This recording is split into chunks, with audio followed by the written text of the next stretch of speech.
Hello and welcome back to ThoughtSmith U.S. History Edition. I'm Mr. Smith and I'm going to be your guide for today. I just wanted to apologize really quick. For whatever reason, I was processing this video and a file was corrupted. I don't know, but I had to re-record, so I'm getting this up a little bit later than I would have liked to. But at any rate, we're going to go ahead and push forward. Today's topic is going to be Westward Expansion. So we are going to be looking at the big ideas that guide Westward Expansion, some of the cultural beliefs that were instilled in the European colonists that had come over and wanted to expand west. We're going to look at the events that Westward Expansion consists of and some of the what we're going to call externalities of those events and ideas and how those sort of played out. So, thinking about all of this, I want to go back over a concept that we started at the very beginning of the school year, which is the idea of the study of history, or historiography. So, historiography is basically how we look at history. We can look at history in a bunch of different lenses. And we say lenses because you have political lenses. You can look at political dynamics and how people were sort of conducting themselves. You can look at economics. You can look at social justice. You can look at a bunch of different lenses. Today, we are going to be sticking with the economic and political lens of Westward Expansion. So, I hope you enjoy it. As we start this, we're going to evaluate how we're going to be looking at this. Now, if we're looking at an economic and a political lens, we need to address how it's traditionally been looked at, or how people have traditionally tried to study this. So there's been two major ways in which people have approached this, or two general patterns. You'll see a social justice pattern, which often emphasizes the oppressed group, which in this case is going to be the Native Americans. And then you have a more Eurocentric model, which is going to focus on the Daniel Boone's and the Davy Crockett's, Lewis and Clark's expedition and how great this expedition west was. So you have things like the Oregon Trail and the Gold Rush. All these things are hyped up and like, wow, this is an amazing thing. But that is also not quite the entire story. If we want to really understand what happened with Westward Expansion, we need to understand both the events, but really why the events happened, the deeply held beliefs. If we can emphasize those deeply held beliefs by the Europeans that were actually moving west, then we can begin to understand how these dynamics or how these externalities played out. Okay? And I haven't defined externality, but that's literally what we're going to do after we identify the major ideas that the Europeans had. So, starting with that, we are going to look at the idea of rugged individualism, or pick yourself up by your own bootstraps. So this idea of rugged individualism plays deeply into the American ideal of you come over with nothing and by your own force of will, you subdue nature, you subdue your circumstances, and you rise to the top. So that was a very deeply held belief by a lot of Europeans coming over, that you need to make it work with your own force of will, with your own two hands, okay? The next one is that land equals liberty. Life, liberty, property.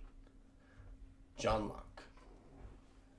If we're looking at property as liberty, you're thinking about the types of people that are coming over and saying, well, this land is useful, it is a resource. And then you have an indigenous population this is our sacred land. We've been roaming it. We are nomads, basically.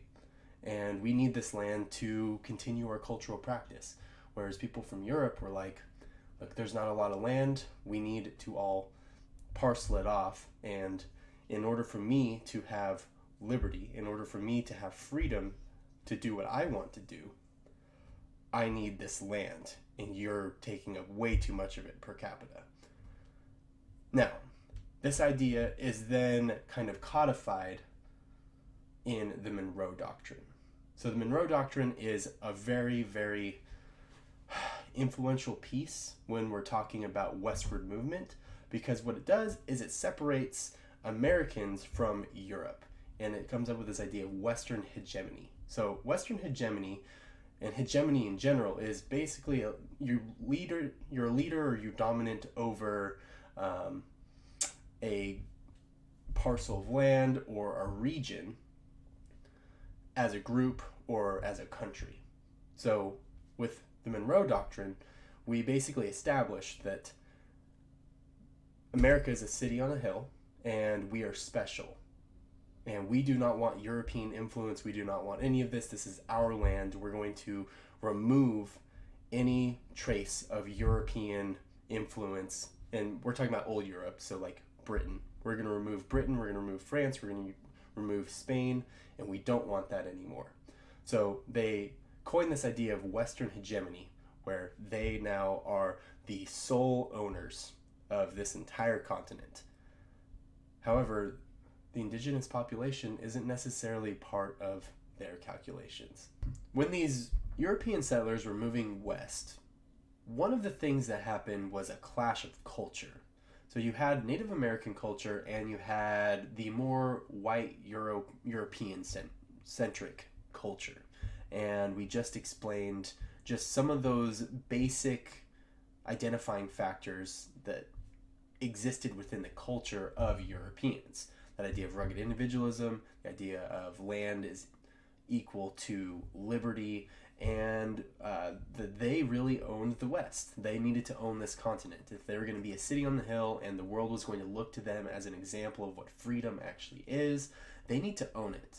And when that ideology comes into contact with the Native American ideology, which is very spiritualistic, they're nomadic, things don't really go well. So what you're really looking at is a clash of civilization here. And this episode of Clash of Civilization ends in the Trail of Tears, which is going to be the last thing that we discuss.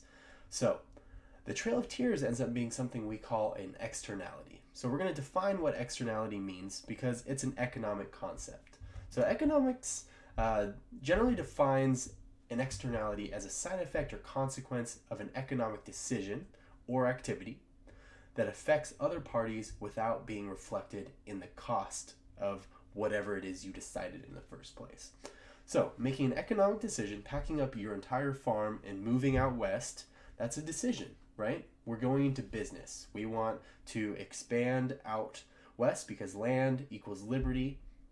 Liberty is something all these white settlers want, and land enables them to have capital.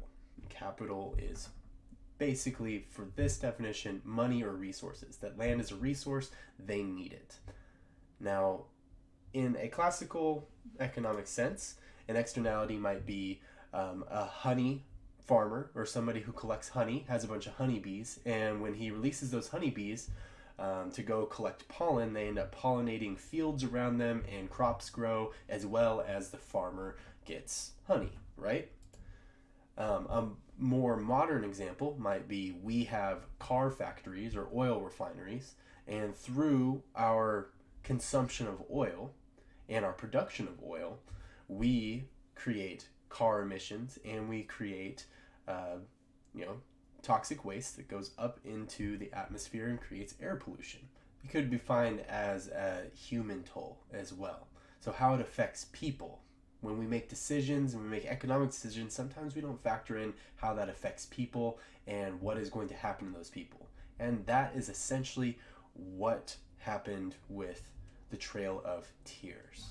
Now that we've kind of got some of the more conceptual things out of the way, we're going to talk about some specific events that led to the expansion of the United States out west. Now, there was a bunch of different things that happened.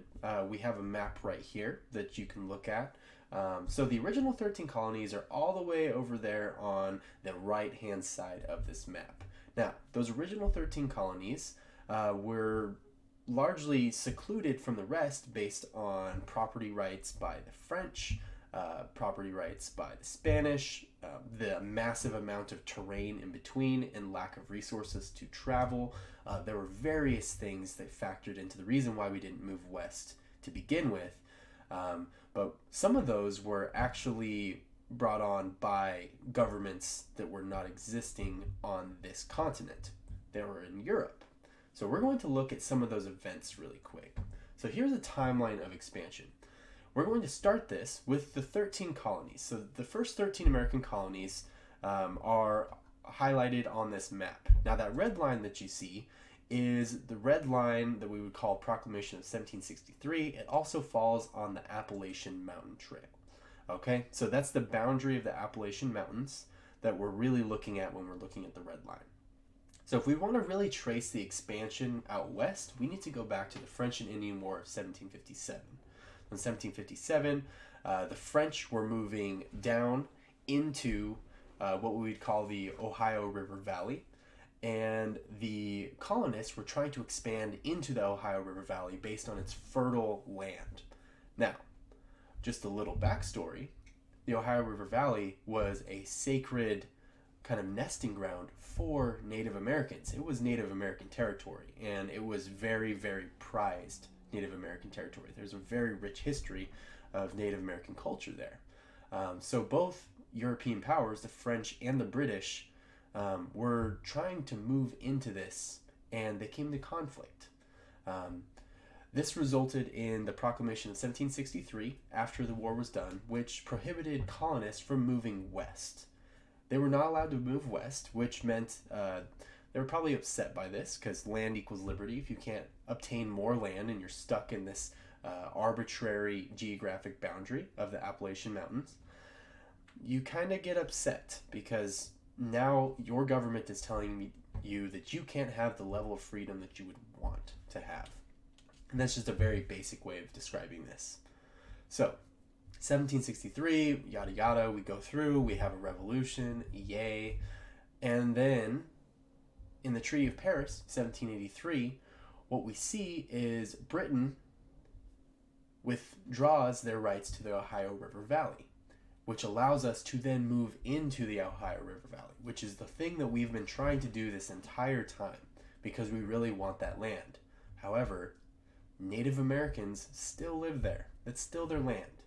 So, what we get is Thomas Jefferson writing up the Northwest Ordinances of 1785 and 1787.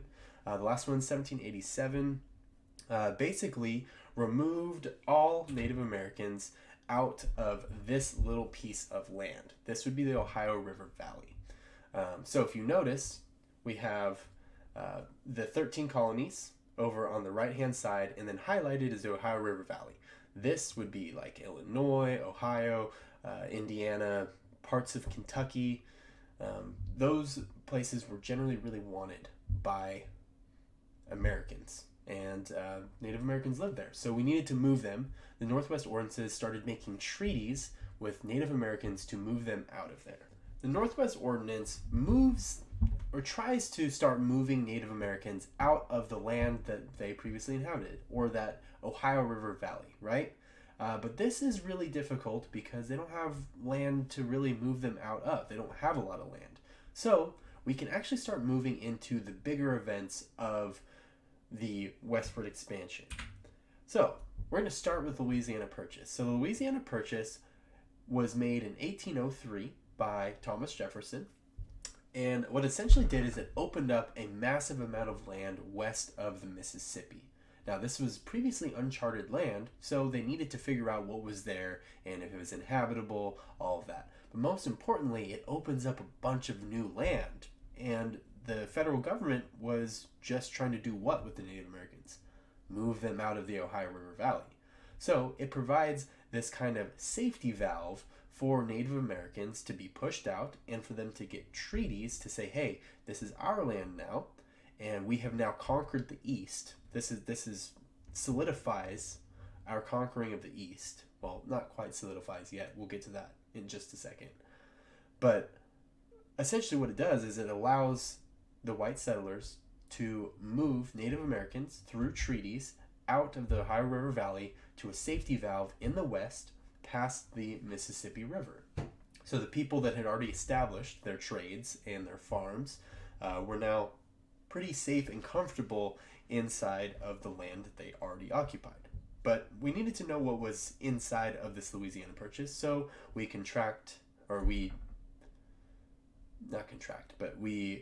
charter Lewis and Clark to go and explore this.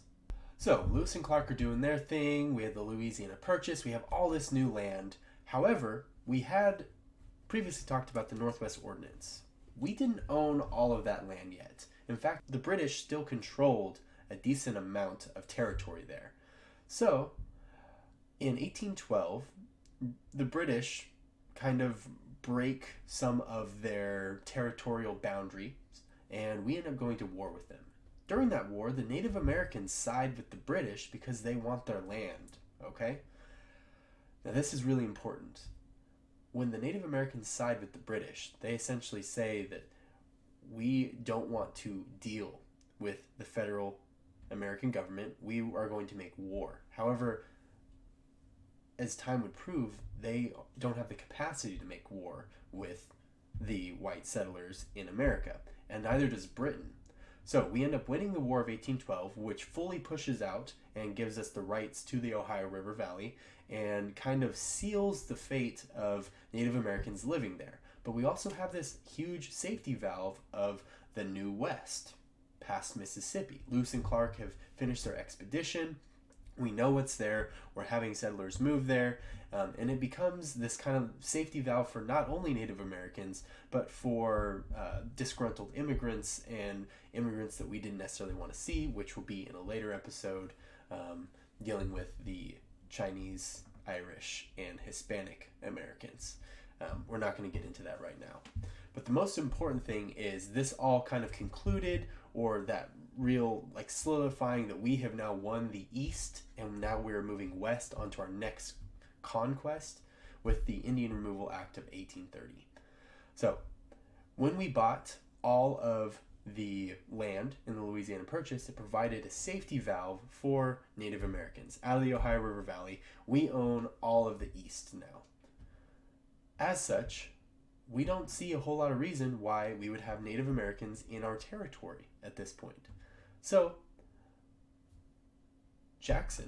Andrew Jackson, uses this dynamic to kind of persuade people that now is the time that we move everyone out because we have land. We can say, all right, we are going to try and eventually turn Native Americans into American farmers, but in order to do that, we need to get them out of the East. We need to push them past west of Mississippi River and get them on their own plot of land. In order to do that, we need to actually remove them, though. So we have the Indian Removal Act, which basically starts moving 5 different tribes. Now, these 5 different tribes consist of about 3,000 people. Remember, the disease, all of the stuff that happened previously had killed off about 90% of the Native American population. So there's a huge imbalance. The Native Americans simply could not fight back against this. And that's where we get into the Trail of Tears. Acquisition of land was the federal government's first priority. And as a result of pursuing policies that kind of led to outcomes that would be favorable in terms of land for the federal government, we have the externality of the Trail of Tears. So basically, the Louisiana Purchase and the war secured the East, but the Native Americans were still there, and they needed them out. So they passed the Indian Removal Act of 1830, and they start moving these 5 tribes out. 1938 rolls around, and there's still some tribes in Georgia, the Cherokee tribe, to be more specific. Now, the Cherokee tribe resists, and Andrew Jackson removes them. But the problem is we had treaties with these Native Americans. We had legal binding contracts with them saying that they are they're a dependent sovereign nation, which means they have ownership of their own nation within these lands, within the treaties. And we have a federal agent, the executive of federal government, moving and breaking these contracts. So John Marshall, the head of the Supreme Court, basically says, you can't do this. And Jackson says, try and stop me. All right, so we have reached the end, and I just want to say thank you for sticking with me through that. I'm going to recap very quickly. So what we talked about today was Westward Expansion. And Westward Expansion is a really complex thing. It started back in 1757 with the French and Indian War, and we ended up at the Trail of Tears. Now, the Trail of Tears was really an externality of Western European settlers pursuing policy goals under the guise of them trying to secure freedom for themselves. Because remember, land is freedom to them. Property matters a lot. So, in securing the East, they ended up displacing the Native Americans and treating them horribly. They ignored treaties. They did a lot of terrible things, both from a legal standpoint and from a human and a moral standpoint. So, this week's readings, we're going to jump in. We're looking at them here. We have the impact of westward expansion on Chinese and Hispanic Americans. So this is going to be an extension of this, where we're really looking at how westward expansion ends up impacting those disgruntled immigrants that the West served as a safety valve for. That's going to be our reading for the week. So you're going to go in, you're going to click on it, it's going to pull it up. This is a very challenging reading, but just take it piece by piece and you should be okay. My internet's not great right now, so I'm not going to try and load it. You also have Common Lit. Make sure that when you do this, you're just reading this excerpt from Thomas Jefferson, okay? If you just want to read it on here, you can, but I would prefer that you do the full Common Lit. You're only answering question 5 and reading this excerpt. So again, just question 5 and reading this excerpt. We also had an excerpt from the Trail of Tears. So this is what I want you to complete. This Common Lit assignment is the one that you need to complete. Okay? Other than that, we have the Monroe Doctrine further explained, and then you have your question. Okay? Somebody returned it in. So thank you for sticking with me. I'm trying to reduce the length of these, and as always, if you have any suggestions, I'm trying to get these out on time. Again, I had some technical difficulties today, but other than that, I think that's all I got for you. Okay? Make plans with me. I have office hours Friday. Just send me an email. Okay? All right, I'll see you guys later.